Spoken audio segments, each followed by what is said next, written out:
नमस्कार। कार्यक्रम सदन दिन भर में आपका स्वागत है। मैं हूं मोहम्मद फातेह टीपू। आज संसद के दोनों सदनों में तय विषयों पर चर्चा हुई। इसके साथ ही जरूरी सरकारी कामकाज भी संपन्न कराए गए। अगले आधे घंटे में देखेंगे राज्यसभा और लोकसभा की कार्यवाही में क्या कुछ रहा खास। लेकिन सबसे पहले नजर सुर्खियों पर। चुनाव आयोग पर आरोप लगाकर लोकतंत्र को धूमिल कर रहा है विपक्ष। लोकसभा में चुनाव सुधार पर चर्चा के दौरान बोले गृह मंत्री अमित शाह। विपक्ष पर घुसपैठियों को बचाने ईवीएम और एसआईआर पर झूठ फैलाने का किया दावा। राष्ट्रीय गीत वंदे मातरम की 150वीं वर्षगांठ पर राज्यसभा में चर्चा। सत्ता पक्ष ने कहा कांग्रेस ने तुष्टीकरण के चलते वंदे मातरम गीत पर किया समझौता। विपक्ष ने लगाया ऐतिहासिक तथ्यों को तोड़ने मरोड़ने का आरोप। अमृत भारत स्टेशन योजना के तहत 1300 से अधिक स्टेशनों का पुनर्निर्माण जारी। रेल मंत्री अश्विनी वैष्णव का लोकसभा में जवाब। आधुनिक जरूरतों और अगले 50 साल के मुताबिक स्टेशनों का किया जा रहा है कायाकल्प। बुलेटिन में सबसे पहले बात राज्यसभा में आज हुई कार्यवाही की।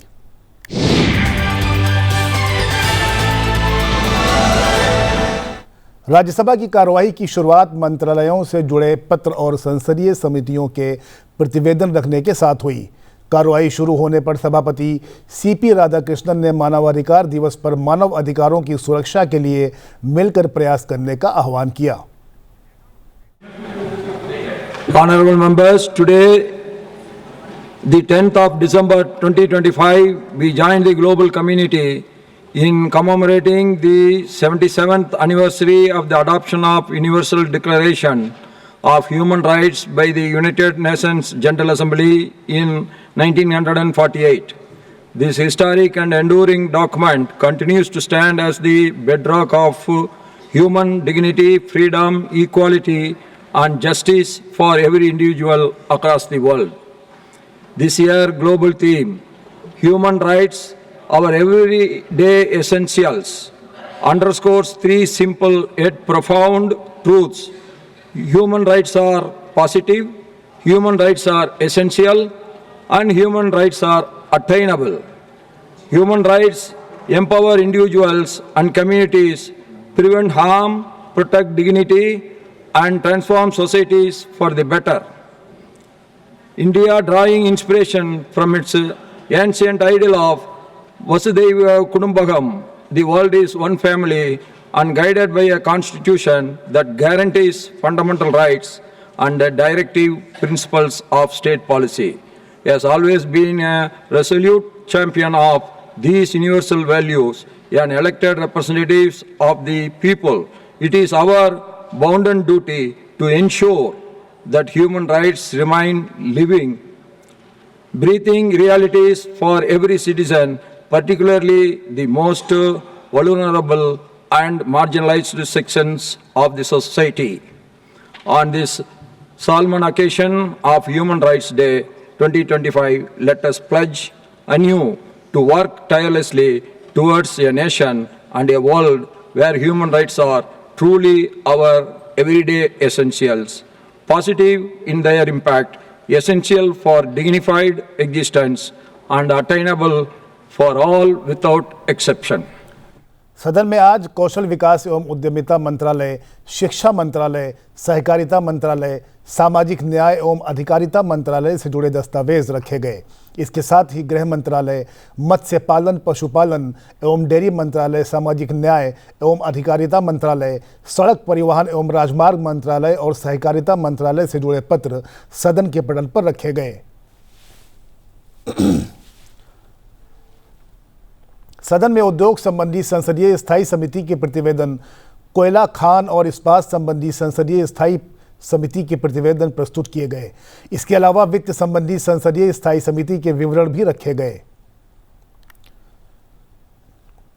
राज्यसभा में शून्यकाल के दौरान सदस्यों ने सभापति की अनुमति से जनहित से जुड़े मुद्दे उठाए। शून्यकाल में मराठवाड़ा के किसानों को एसआरएसपी से जल निकासी को विनियमित करने की मांग की गई। राज्य स्तरीय प्रशासनिक कार्यालयों का नाम बदलने की मांग की गई। उड़ानों में व्यवधान और अत्यधिक हवाई किराए से प्रभावित यात्रियों के लिए तत्काल राहत और विनियामक उपायों की मांग की गई। नाथुला के माध्यम से सीमा व्यापार को फिर शुरू करने के लिए तत्काल कदम उठाने की आवश्यकता बताई गई। एक ब्लॉक एक डिजिटल परीक्षा केंद्र स्थापित करने की मांग की गई। वहीं दार्जिलिंग में चाय बागान श्रमिकों की आजीविका सुधारने के उपायों की मांग की गई। वाहन स्क्रैपेज नीति के तहत वाणिज्यिक ट्रकों के ईंधन प्रतिस्थापन से छूट की मांग सरकार से की गई। सूचना का अधिकार अधिनियम को मजबूत करने की तत्काल आवश्यकता बताई गई। वहीं पश्चिमी उत्तर प्रदेश में उच्च न्यायालय की एक बेंच स्थापित करने की मांग की गई। प्रतिबंधित आपातकालीन वाहन लेन की तत्काल आवश्यकता पर जोर दिया गया। पीएम किसान सम्मान निधि योजना की पात्रता नियमों में संशोधन की मांग की गई। जल प्रदूषण रोकने और स्वच्छ पेयजल सुनिश्चित करने के उपायों की मांग की गई। तो मैं आपके माध्यम से ये बात ध्यान में लाना चाहता हूँ कि पानी के शुद्धिकरण के लिए कोई इस प्रकार के नियम बनाए जाएं कि स्वच्छ जल आज जीवन की सबसे बड़ी ज़रूरत है, और इसी प्रकार से जो प्रदूषण बोर्ड है स्वयं इसकी निगरानी करे और ये सुनिश्चित करे कि मानव जीवन के लिए जो सबसे अहम वस्तु है, अहम तत्व है, वो ठीक प्रकार से उनको पीने का मिले। महिलाओं विशेषकर हिंसा पीड़ितों के लिए मानसिक स्वास्थ्य सहायता प्रणालियों को मजबूत करने की मांग सदन में की गई। I urge the government to deploy dedicated women's mental health counselors at one-stop centers, police stations and district hospitals, ensuring immediate and specialized assistance. Telemanas outreach should be expanded and integrated with women's helpline, self-help groups and Anganwadi worker network. Trauma-informed training for police, medical staff and legal aid personnel is essential to equip first responders. Rajya Sabha में प्रश्नकाल के दौरान कई मंत्रालय से जुड़े सवालों के जवाब दिए गए। विशिष्ट आर्थिक क्षेत्र में मछली पकड़ने के नए नियमों के मद्देनजर सरकार ने संसद में आश्वासन दिया कि छोटे मछुआरों के हितों के साथ वह कोई समझौता नहीं करेगी। मत्स्य पालन, पशुपालन एवं डेयरी मंत्री राजीव रंजन सिंह ने राज्यसभा में एक पूरक प्रश्न के उत्तर में ये जानकारी दी। छोटे मछुआरों के हितों की रक्षा करने के लिए, उनकी आय को बढ़ोतरी करने के लिए और इस देश की अर्थव्यवस्था में योगदान देने के उद्देश्य से ही यह बनाया गया है। इस EEZ के आगे 12 नॉटिकल माइल से आगे जो डीप सी फिशिंग के लिए और हाई सी फिशिंग के लिए हम लोगों ने जो जारी किया है, उसमें सभी जितने स्टेक होल्डर्स हैं, जो छोटे मछुआरे हैं, उनका जो तटरक्षक हैं, नौसेना है, अनुसंधान संस्थान है, मछुआरा सोसाइटी है, आदि से 7 महीने तक 10 बैठकों में उनका कंसल्टेशन किया गया और उस कंसल्टेशन के बाद सभापति महोदय जो गाइडलाइन हम लोगों ने तैयार किया, जो रूल्स तैयार किया, उसको हम लोगों ने अपलोड किया। माननीय सदस्य को हम आश्वस्त करना चाहते हैं कि जो छोटे मछुआरे हैं उनके हितों के साथ कहीं कोई नरेंद्र मोदी जी की सरकार मछुआरों के हितों की रक्षा के लिए प्रतिबद्ध है। उनके हितों के साथ कोई समझौता नहीं किया जाएगा। राज्यसभा में प्रश्नकाल के दौरान विद्यालय और संरचना आधुनिकीकरण से जुड़े प्रश्न के जवाब में शिक्षा मंत्री धर्मेंद्र प्रधान ने बताया कि अगले 2 साल में उच्चतर स्कूलों में हाई स्पीड इंटरनेट की सुविधा उपलब्ध हो जाएगी। इसी साल बजट में इसी विषय को आगे बढ़ाने के लिए 2 महत्वाकांक्षी योजनाओं का घोषणा किया गया है। आने वाले दिनों में 1-2 सालों के अंदर भारत की सभी सेकेंडरी स्कूल में, जितने हाई स्कूल से सेकेंडरी स्कूल से सभी में ब्रॉडबैंड और भारत नेट के तहत सभी में इंटरनेट, आज स्कूल में लगभग 60% इंटरनेट पेनिट्रेशन है। इसको कम से कम 9 to 12 के अंदर सभी स्कूलों में, सरकारी स्कूलों में ब्रॉडबैंड इंटरनेट की व्यवस्था करने की, बजटीय व्यवस्था करने की घोषणा इस बार बजट में किया गया है।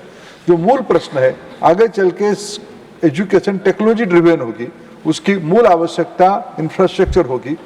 केवल डिजिटल क्लास ब्लैक बोर्ड नहीं, डिजिटल बोर्ड नहीं है, उसकी कनेक्टिविटी और ग्लोबल नेटवर्क में जुड़ने के लिए व्यवस्था का आवश्यकता होगी। इसी बजट में उसकी घोषणा हुई है। दूसरी, इन दिनों में विद्यार्थियों में कैपेसिटी बढ़े, स्किल बढ़े, वो इनोवेशन की ओर जाए। अटल टिंकरिंग लैब के एक सक्सेसफुल प्रयोग देश की 10,000 स्कूलों में हुई है। राष्ट्रीय गीत वंदे मातरम के 150 वर्ष पूरे होने पर राज्यसभा में आयोजित विशेष चर्चा आज पूरी हो गई। विभिन्न दलों के सदस्यों ने चर्चा में हिस्सा लिया। विपक्षी दलों ने बीजेपी पर इस बहस के जरिए इतिहास को तोड़ मरोड़ कर राजनीति करने का आरोप लगाया, जबकि सत्ता पक्ष के सदस्यों ने कहा कि स्वतंत्रता सेनानियों को प्रेरणा देने वाले इस गीत को राष्ट्रगीत के रूप में अपनाते समय कांग्रेस ने तुष्टीकरण की राजनीति के चलते इसके कई अंतरों को छोड़ दिया था। हमें ऐसे ही राष्ट्र का निर्माण करना है जिसमें विज्ञान, टेक्नोलॉजी और सब ज्ञान और विज्ञान सब कुछ शीर्ष के ऊपर भारत हो। तो इसमें सांप्रदायिकता जैसी कोई बात है ही नहीं। इसलिए अगर इस गीत के कुछ अंशों को लेकर अगर किसी बैठक के अंदर किसी ने कहा कि इससे फलाना वर्ग नाराज हो जाएगा, मैं समझता हूं ये एक तुष्टीकरण का ही विषय हो सकता है। सर, वंदे मातरम इस देश की आत्मा है।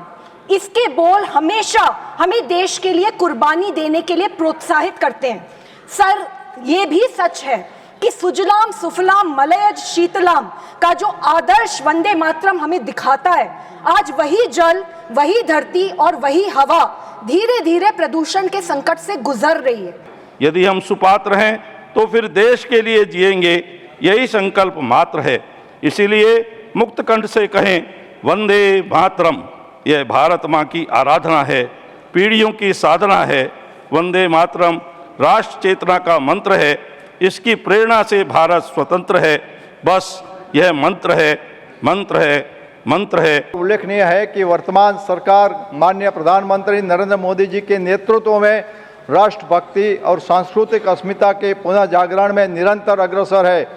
आज़ादी का अमृत महोत्सव, राष्ट्रीय प्रतीकों को सम्मान, स्कूल व विश्वविद्यालयों में राष्ट्रभक्ति की पुनः स्थापना, स्वतंत्र के भूले बिसरे नायकों का गौरव पुनः स्मरण, इन पहलों ने वंदे मातरम की जैसी राष्ट्रीय धरोहर को नई पीढ़ी तक पहुंचाया है। वंदे मातरम राष्ट्र की आत्मा है। इसी दृढ़ संकल्प और देशभक्ति की भावना के कारण आज हम राष्ट्रीय गीत वंदे मातरम के 150 वर्ष पूरा होने पर उत्सव भी गर्व और भव्यता के साथ मना पा रहे हैं। माननीय उपसभापति महोदय, वंदे मातरम केवल एक गीत नहीं, यह भारतीय आत्मा की अभिव्यक्ति है। यह वह भाव है जिसने लाखों करोड़ों भारतीयों के हृदय में स्वतंत्रता का ज्वार जगाया। वह स्वर है जिसने ब्रिटिश साम्राज्य की नींद हराम कर दी। माननीय उपसभापति महोदय, आज जब राष्ट्र वंदे मातरम के 150 वर्ष मना रहा है, हम केवल एक गीत को स्मरण नहीं कर रहे, हम एक राष्ट्रीय चेतना, एक सभ्यतागत स्पंदन और अपनी मातृभूमि के प्रति अटूट समर्पण को नमन कर रहे हैं। 1875 में जब विक्रम बंकिम चंद्र चट्टोपाध्याय जी ने वंदे मातरम लिखे, तब वे केवल कविता नहीं रच रहे थे, वे भारतीय राष्ट्रवाद की ज्योति प्रज्वलित कर रहे थे। 1937 में कांग्रेस कार्य समिति ने इस पवित्र गीत के 4 अंतरे को जानबूझकर हटा दिया और जो अंतरे जो भारत माँ को देवी स्वरूप में वंदन करते थे, केवल राजनीतिक तुष्टीकरण के लिए या आधुनिक भारत में वोट बैंक की पहली सबसे बड़ी राजनीति थी और ये सांस्कृतिक सत्य को राजनीतिक फायदे के आगे उन्होंने गिरवी रखा और तथ्य दिया कि समिति ने किया है। ये सुधार नहीं, ये समर्पण था और ये समर्पण यह उस क्षण का संकेत करता है कि जहां हमारी जड़ें भी राजनीतिक सौदाबाजी का विषय बन गई।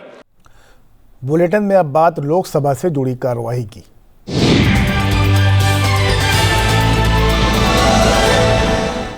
लोकसभा की कार्यवाही हमेशा की तरह प्रश्नकाल से शुरू हुई। इस दौरान अल्पसंख्यक मामलों से जुड़े मंत्रालय, रेलवे मंत्रालय, संचार मंत्रालय समेत कई मंत्रालयों से जुड़े प्रश्नों के उत्तर दिए गए। रेलवे स्टेशनों पर यात्रियों के लिए उपलब्ध सुविधाओं से जुड़े एक प्रश्न का उत्तर देते हुए रेल मंत्री अश्विनी वैष्णव ने सदन को सूचित किया कि देश भर में 1300 से अधिक स्टेशनों का पुनर्विकास किया जा रहा है, जिनमें से 160 का कार्य पूरा हो चुका है। जिस तरह से इन 11 वर्षों में माननीय प्रधानमंत्री जी ने एक नई पहल की है, स्टेशंस को नवनिर्माण करने के लिए, उनका पुनर्निर्माण करने के लिए एक अमृत भारत स्टेशन योजना आरंभ की है। और ये आज के समय में पूरे विश्व में सबसे बड़ा स्टेशन का रिकंस्ट्रक्शन प्रोग्राम है। 1300 से ज़्यादा स्टेशनों का रिकंस्ट्रक्शन चल रहा है। 160 स्टेशन का काम कंप्लीट हो गया है और ये पुराने समय से बहुत अलग तरीका है काम करने का। पहले केवल रंगाई पुताई करने को ही स्टेशन का डेवलपमेंट मान लिया जाता था। आज स्टेशन में किस तरह से एक सिंसियर तरीके से मास्टर प्लान बनाना, आगामी 50 साल के लिए प्लानिंग करना, किस तरह से लोकल आर्किटेक्चर को इम्पोर्टेंस देना, कैसे दोनों साइड में एंट्री हो सके उसका ध्यान रखना, कंप्लीट कई जगह पैसेंजर हॉल जैसे 12 मीटर के जो एफओबीज बने हैं, वो देख के लगता है कि वाकई एक देश में स्टेशंस के और पैसेंजर्स के पॉइंट ऑफ व्यू से एक नई पहल की गई है। एक्सेस टू स्टेशन पे बहुत ध्यान दिया गया है। पार्किंग एरियाज़ को कैसे डेवलप करें उसका ध्यान दिया गया है। और माननीय अध्यक्ष जी, एक बहुत अच्छी जिसका बेनिफिट मिला इस हाल ही छठ और दिवाली के समय में, पैसेंजर्स के लिए एक बड़ा होल्डिंग एरिया स्टेशन के बाहर बनाया गया। उसकी शुरुआत न्यू दिल्ली स्टेशन से की गई थी। उसके बाद में करीब 50-60 स्टेशंस पे होल्डिंग एरिया बनाया गया, जिससे कि पैसेंजर्स आए, भीड़ भाड़ न रहे और बहुत आराम से अंदर जा सके। विश्व के कई देश जहाँ पे स्टेशन का रीडेवलपमेंट हाथ में लिया जाता है, वहाँ पे ट्रैफिक को 3-4 वर्षों के लिए रोक दिया जाता है। लेकिन हमारे देश में वैसी परिस्थितियाँ नहीं हो सकती कि 3-4 वर्षों के लिए जब तक स्टेशन का काम चले तो उसमें ट्रैफिक को रोक दें। वैसा संभव नहीं है अपने देश में। अपने यहाँ मैसिव ट्रैफिक है, मैसिव मूवमेंट होता है, तो उन परिस्थितियों के अंदर उनको ध्यान में रखते हुए, सेफ्टी का ध्यान में रखते हुए स्टेशनों का रीडेवलपमेंट किया जा रहा है। और इसमें एक और ये स्टेशन का इस तरह का काम अपने आज़ादी के बाद में पहली बार इस तरह का काम हाथ में लिया है, तो पुराना कोई अनुभव भी नहीं है इसमें। तो ये नया अनुभव है। इसमें नए अनुभव में नए तरीके से सेफ्टी के साथ काम किया जा रहा है। संचार मंत्री ज्योतिरादित्य सिंधिया ने सदन को सूचित किया कि इंडिया पोस्ट विश्व की सबसे बड़ी डाक प्रणाली है। देश में 1,64,000 से अधिक डाकघर हैं। उन्होंने ये भी बताया कि प्रधानमंत्री नरेंद्र मोदी के कार्यकाल के दौरान पिछले 11 वर्षों में लगभग 4,900 नए डाकघरों का निर्माण किया गया है। I would like to take this opportunity to underline that the India Post system today is the largest postal system in the world. We have 1,64,000 post offices through the length and breadth of our country. We have close to 2.78 lakh Grameen Dak Sevaks who day and night toil to convey not business alone, sir, but to convey emotion from one human being to the other. I would like to use this opportunity in the House to bow my head to all our Grameen Dak Sevaks across the length and breadth of our country that do a yeoman's service. With the point that he has raised, I would like to point out that in the last 11 years of Pradhan Mantri Narendra Modi ji's government, we have concentrated on strengthening the India Post system.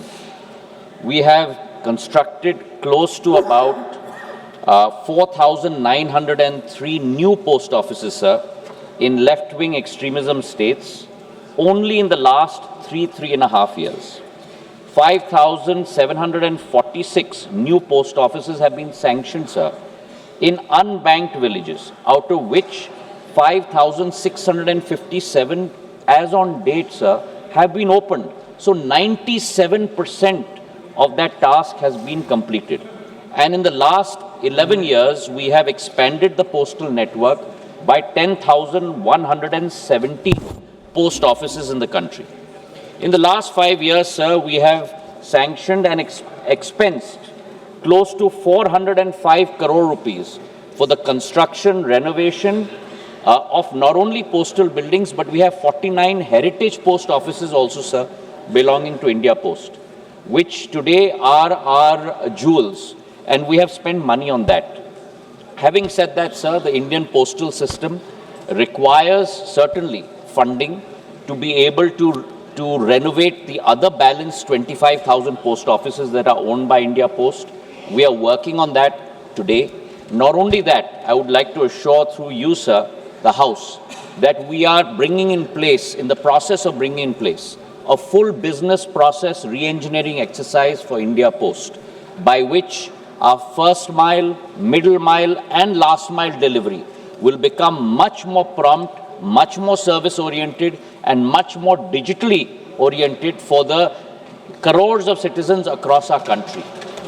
We are bringing in automation, we're looking at the best in class across the world, and I'm working on that right now with the department and the MOS, and we will bring that forward in the days to come to make India Post, as the finance minister said in her budget speech, the top logistics carrier in the world, coming from India as the jewel for the world. अल्पसंख्यक मामलों के मंत्री किरेन रिजिजू ने CSR के तहत अल्पसंख्यकों के लिए बनाई गई योजनाओं से संबंधित एक प्रश्न का उत्तर दिया। माइनॉरिटी अफेयर्स मंत्रालय से जो भी फंड देते हैं वो अतिरिक्त है। जो भारत सरकार का नॉर्मल जितना भी स्कीम चलता है वो तो सबके लिए है, उसमें कोई धर्म जाति का तो विषय ही नहीं है, सबके लिए है। माइनॉरिटी अफेयर्स से जो देता है वो एडिशनल सपोर्ट है, उसका एक क्राइटेरिया है। लेकिन जो CSR के बारे में माननीय सदस्य ने पूछा, हम कंपनी को मिनिस्ट्री डायरेक्शन नहीं दे सकते कि आप इतना फंड इसको देना है, क्योंकि CSR एक गाइडलाइन के तहत काम करते हैं और मंत्रालय किसी कंपनी को डायरेक्शन देंगे ये तो कोई भी इसको मान्यता नहीं देंगे, कोई मानेगा भी नहीं। इसलिए हाँ, लेकिन exactly that's what I'm explaining. The guideline is not for minority alone. All the guidelines are for all the companies. इसमें सारा ये सारे मेरे पास आते हैं, हम लोग बात करते हैं माइनॉरिटी के, हम लोग स्कीम चलाते हैं, हम लोग सपोर्ट करेंगे। लेकिन ये नहीं बोलना चाहिए कि माइनॉरिटी के लिए ये नहीं दिया वो नहीं दिया। भारत सरकार का स्कीम सबके लिए है, हम जो देते हैं वो अतिरिक्त है। केंद्रीय गृह मंत्री अमित शाह ने चुनाव आयोग की निष्पक्षता और SIR पर विपक्ष के आरोपों को बेबुनियाद करार दिया है। लोकसभा में चुनाव सुधारों पर चर्चा में शामिल होते हुए उन्होंने कहा कि इससे दुनिया में भारत के लोकतंत्र को धूमिल करने का काम किया जा रहा है। निचले सदन में इस विषय पर 2 दिनों तक हुई चर्चा में विभिन्न दलों के सदस्यों ने बहस में भाग लिया। विपक्षी सदस्यों ने SIR, EVM और चुनाव आयोग की आलोचना की। वहीं सत्ताधारी गठबंधन के सदस्यों ने SIR की ज़रूरत, चुनाव सुधारों की आवश्यकता और महत्व पर जोर दिया। बाद में गृह मंत्री अमित शाह ने विपक्ष के आरोपों और सवालों का जवाब दिया। उन्होंने कहा कि SIR लोकतंत्र को पवित्र रखने की प्रक्रिया है, समय समय पर गहन पुनर्परीक्षण जरूरी है, इसलिए आयोग ने इसे कराने का फैसला किया है। SIR सिर्फ मतदाता सूची का शुद्धिकरण है। इस SIR पर गहन पुनर्निरीक्षण पर एक तरफा 4 महीने से झूठ फैलाया और देश की जनता को गुमराह करने का प्रयास किया। और मेरा आग्रह है सदन के पक्ष और विपक्ष के सभी सदस्यों, मैंने SIR की प्रक्रिया का, इससे जुड़े हुए संवैधानिक अनुबंधों का और भूतकाल में जो SIR हुए वो सभी का गहन अभ्यास किया है। मैं आज आपके संसद टीवी के और भी प्रोग्राम्स देखने के लिए सब्सक्राइब करें हमारा YouTube चैनल और हाँ, इन्हें लाइक और शेयर करना ना भूलें।